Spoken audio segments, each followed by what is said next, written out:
Hello, viewer. Good evening, and welcome to a special edition of the program on agri-process innovation technology. And with me in the studio, I have a special guest in person of Engineer Keshaf Sridhar. Sir, you're welcome to the program. Thank you. Thank you so much, Ms. Uwani. Thanks for the warm welcome and kind courtesy extended to you and the entire team of NTA. Thank you so much. So our viewer outside would like to know who is Engineer Keshaf Sridhar.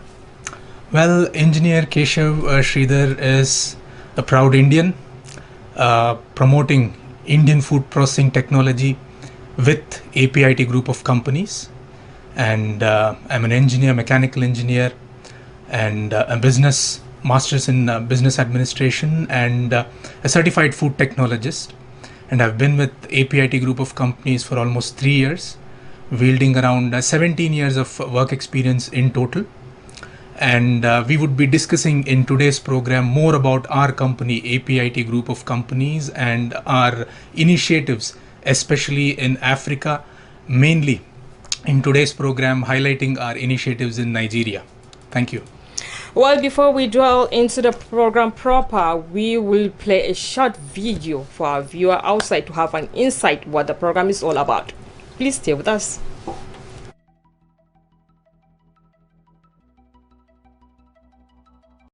Welcome to the world of digital transformation. APIT, located in the Silicon Valley of India, Bengaluru, is the world's leading technology solutions provider for paddy and rice. Today, we take immense pride in unveiling the world's first Process Command Center. The Process Command Center is not just a facility. It's a symbol of digital transformation sweeping the rice processing industry. Equipped with cutting-edge technologies like process simulation, mathematical models, AI neural networks, process algorithms, and data science, the center pioneers recipe intelligence tailored to specific varieties of rice across the globe. Our ultimate vision: seamless operations, cost-effective processes, and most importantly, preserving the high nutritional value of rice. Come, let's listen to the talented team instrumental in bringing this revolutionary vision to life. APIT, transforming the future of rice processing today. India's digital transformation journey is a testament of its resilience, innovation, and commitment to the embracing the future. As the digital landscape evolves, India stands at the forefront, bridging the radiation with technology. Business process automation empowered to understand, manage, and monitor customer end-to-end process and respond quickly to reduce error that can negatively impact the customer experiences.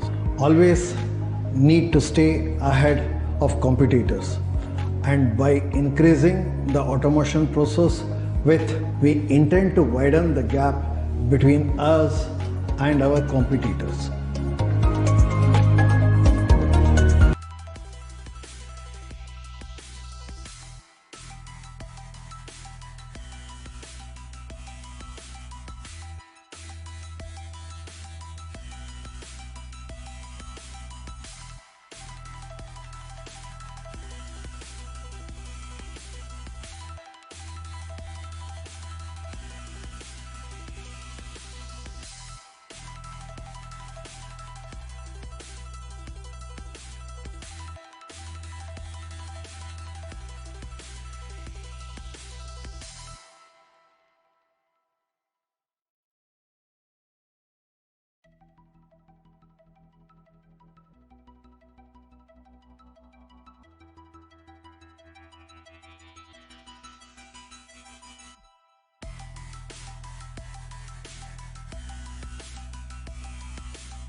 And that was a short video about APIT Group of Company India. And back to you now, Engineer Kishav. Our viewer outside would like you to shed more light about your company. Sure. So APIT Agri-Process Innovations Technology group of companies from India. As you know, we are from India and founded in the year 2016. So we are 8-year-old strong company based out of India, and we have done more than 200 projects worldwide. So as you can see, we are pioneers in food processing technology. So as you would have seen our website, so we are pioneers in food processing technology. Anything you name it with regard to food processing, we specialize in it. And we have done more than 200 projects worldwide, and in Nigeria we have presence since almost 5 years. And we have covered almost all parts of Nigeria. You've been in Nigeria for 5 years Almost now. 5 years. Okay. Me personally for almost 1 year. Okay. But my company's presence for the last 4-5 years now. And we, as I said, we specialize in food processing technology. Initially, we started with rice processing, as in we specialized in rice mill, providing rice mill technology, complete as a turnkey project. So our forte has been, we provide turnkey project delivery solutions and affordable state-of-the-art technology and excellent, consistent quality of food processing output. Fully automated, as in if required, or semi-automated or manual as per the requirement, and fully research and development driven process parameters are administered in the complete plant operations of any food processing unit. And we are also available 24/7 with regard to technical support. So we have a team here in Nigeria, so we are just a call away, and we would be there for any technical support as well. So these are some of our fortes, which is why we've been getting wonderful welcome here in Nigeria. And initially, as I said, we started with rice mill, then we specialize in dairy plant technology, then edible oil plant technology with regard to soya oil or rice bran oil. We also specialize in complete process automation for condiments production, confectionery production, so breweries, so anything you name, anything with regard to baking, anything with regard to food processing, we specialize in it. You talk about food processing, you mentioned rice, wheat and the rest. What about vegetables? Or you only deal on wheat? Vegetables, we have provided solutions in India with regard to sorting of vegetables, complete process automation for sorting of vegetables. So that is something we have given, and we've also given process automation facility for sauce making, like tomato ketchup making. So those are some of the things that we have given. But however, we have a team of more than 500 engineers working with us, and highly experienced. And anything you name, anything you require, we can get it done with at a very, very affordable price. Yeah. You charge people outside? Sorry? You talk about affordable price. Do you charge people outside, like those that want to learn about processing, food processing? No. As in, let's say you are a client, you want to set up a food processing factory. Okay. So you would approach me. Okay. And you would want to get the best of the best technology. And we ensure that you get the best of the best state-of-the-art technology at a very, very affordable price. Okay, I understand. Yeah.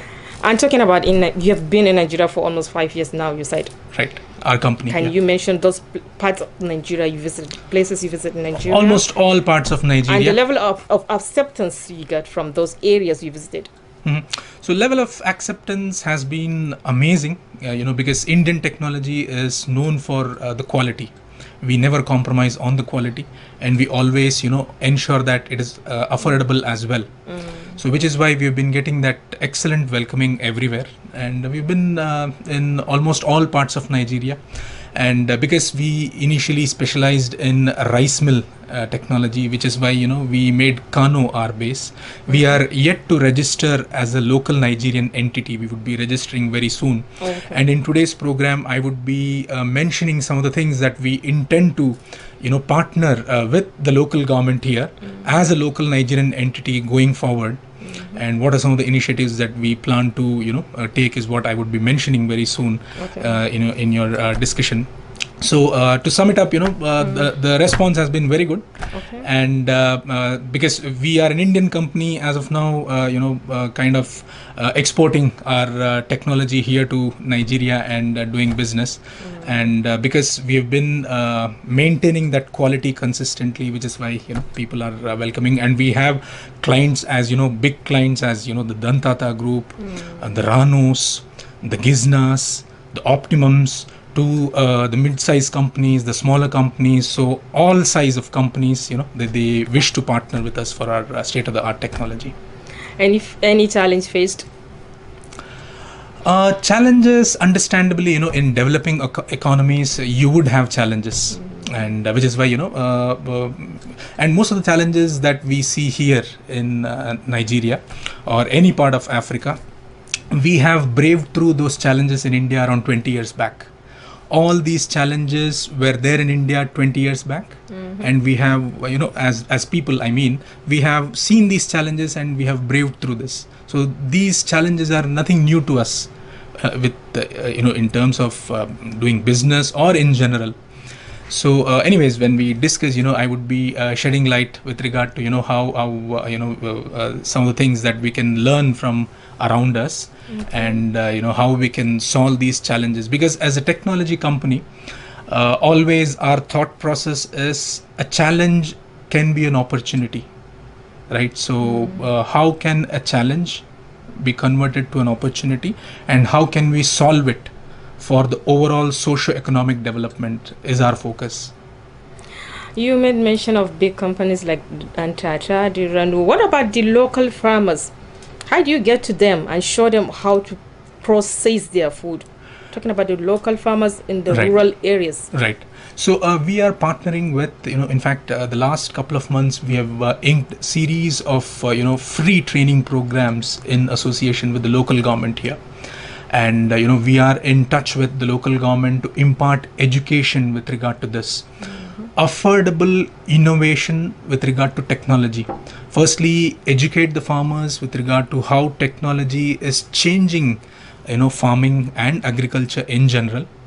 Many of the things, I've understood that the government is already doing, but there are few things which there is a scope for doing, and which is where we are partnering.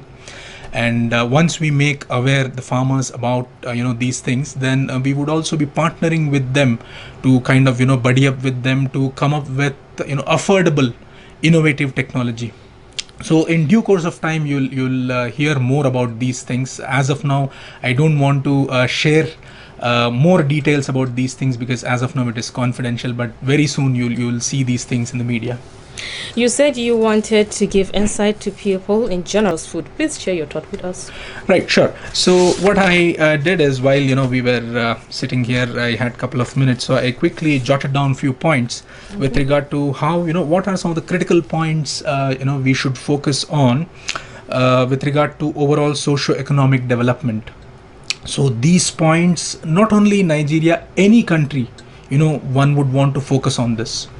And for any country, Nigeria is a thriving democracy. You have a very young population, and we are living in the digital age now.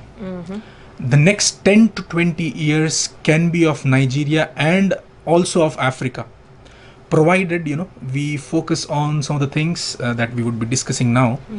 And most important is we should be prudent and very careful about what's happening around us, and we should learn from those things, learn from the world around us. So that is very, very critical. So before I delve into these points with regard to overall socio-economic development that I intend to discuss, and predominantly let's discuss about food, because we are into food processing technology.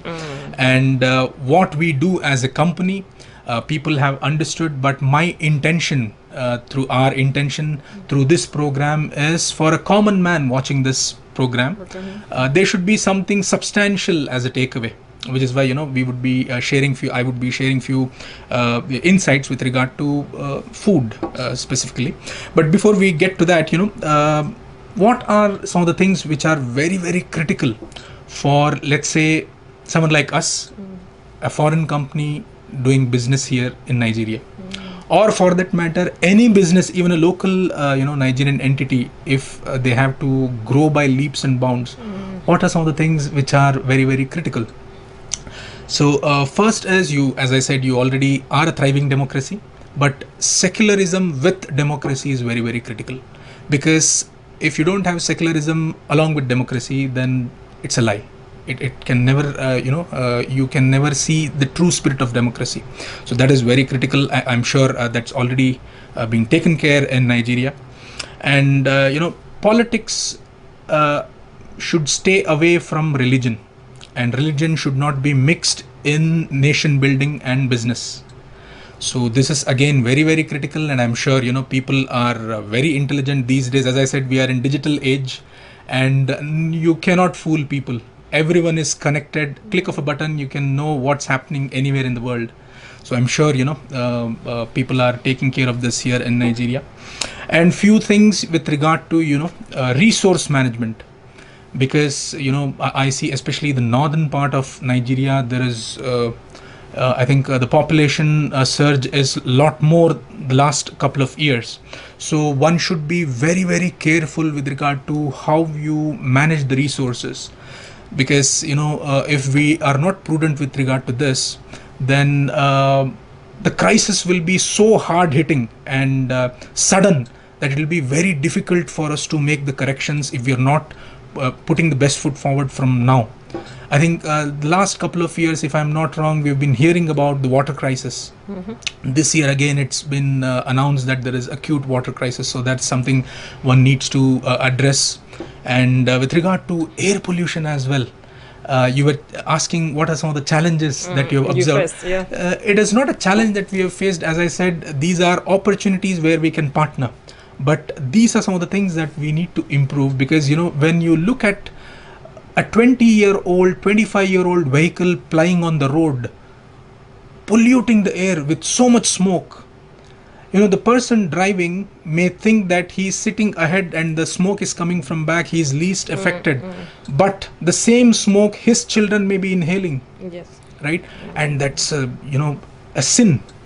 As the saying goes, we people in the city, we are the biggest sinners. For that matter, any city, we do all the sin in the city, and we build the temples, mosques and the church in the same city, thinking that our sins will be washed out. So that's not the case. So I think we should be a lot more prudent, and these are some of the things that we need to, because we are a lack of time. I would want to very quickly sum up to tell that these are the basic things, foundations for laying down a strong ecosystem to ensure that these points that I'll be sharing now thrive. So what are those points? So firstly, in India, we used to say until a few years back, for any decent human life, three things are very critical: roti, kapda, makan. Roti is food, kapda is clothing, and makan is your shelter. Okay, that is in Indian language. Indian language. Okay, but now things have changed the last couple of decades. You give someone just roti, kapda, makan, no. For a decent, human life, to ensure that one is having a decent enough lifestyle, you need to also ensure there is very good healthcare system, education, employment, electricity supply. These days, access to data, mobile and data connectivity. Right? And law and order, of course, law and order, and overall living experience, I mean to say, and ease of doing business. How easily I can do business here. So not only me, I mean anyone, right? So these are some of the things one would focus on to ensure overall socio-economic development. Right? Well, let me talking about easy business. Right. Among all the African countries, why choose Nigeria and why choose Kano? Well, I know Kano is the commercial hub, one of the commercial hub in Nigeria. Right. Why choose Nigeria? Nigeria is at a vantage point because as compared to many other African countries, Nigeria is thriving, as I said. Okay.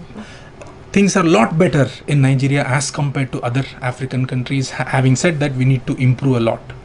right, on all these things that we have been discussing so far. And why Kano is because Kano, you have the largest grain market here, the of Dawano Western market. the Dawano market of the Western Africa. So with regard to, because we are in food processing technology, the raw material for food processing, it's very easy here.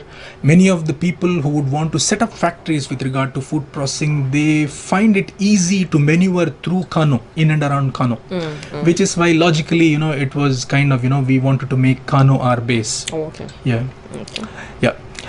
So these were some of the things that I Still, you wanted did to. not mention those places you visited in Nigeria apart from Kano. You said you visited some other places in Nigeria. All parts of Nigeria, as I said. Okay. So, but to name the major Even the cities, east and yes, everywhere? yes. Okay. So personally, I have been to Abuja a lot, and Lagos and Kebbi, Kaduna. So these are the frequently visited Kebbi. places. Yes. So frequently visited places, and there are few other places which I will be required or will be very soon visiting in the next couple of months. What about the red zones areas? Will you visit the areas also? Not as of now those places because it's not so Maiduguri, yes, but there are few other places where the ease of doing business or the business itself may not be happening, so there's no point mentioning about those places, right? So Okay. yeah. So with regard to food, so do you want me to I think maybe we can focus more about food. Yes. And when we say food, it's about hygienic food, affordable and nutritious. That's what we want, right? So as a company, we would want to partner. We are actually partnering with all the other things as well, like food, clothing, shelter, healthcare, education, employment, electricity, connectivity with regard to communication, human capital development, with regard to law and order or overall living experience, ease of doing business. All these things we intend to partner as corporate social responsibility with the local government, just to ensure that we are giving back to the society in our own humble way. But however, we would be predominantly focusing on food. Okay. Right. So in food, when we say it's about our technology, how our technology can ensure people are able to eat affordable, hygienic and nutritious food, right? So that's what we would be focusing on. So the staple food here in Nigeria and of course the northern part of Nigeria as well, I think it is rice, shinkapa. Right?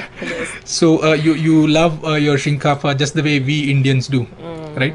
And the rice that is consumed here in Nigeria, you consume the parboiled rice, and we too in most part of India we consume parboiled rice. Okay. So that way Indians and Nigerians, we are very smart because we have made the right choice of rice. Ask me why? Because parboiled rice is a lot more nutritious as compared to, let's say, steamed rice or raw rice. Like in parts of other parts of world, especially the Chinese or other Southeast Asian countries, they would kind of consume raw rice or sometimes steamed rice. Which one is raw rice? What about local rice? You are talking about parboiled. What about local rice? Yes, so good question. So firstly, let me talk about the rice processing to give you a quick understanding about what exactly is this parboiled rice, so that then you would be able to appreciate, the viewers will be able to appreciate it better. So rice, before it comes to our plate in its raw form, it is called the paddy, right? Paddy, the seed paddy with the husk, the brown cover. Yeah, so that's the paddy. Okay. So that is a seed, right? And a seed has life. Yes. So just think, you are actually handling life when you're talking about rice processing in a rice mill. You are actually processing that live seed paddy to be processed into rice. Only when that rice is not broken and it is full, it comes to your plate. Oh. Right? Yes. So there is so much meticulous technology involved, right? Now, to ensure this happens, there are series of processes that we follow. In that, parboiling is one of the critical processes.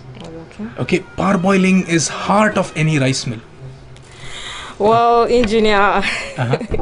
you have so many things to say, you have so many explanations. But let's take a final question. How will one contact you for any requirement related to your food technology? Sure. So let me quickly finish. I'll not take more than a minute because this will be abrupt if I don't finish. So what happens is, in case of parboiled rice, the paddy that you have, the husk, after the husk, inside that you have the bran. In case of parboiled rice, the bran is infused inside the rice kernel.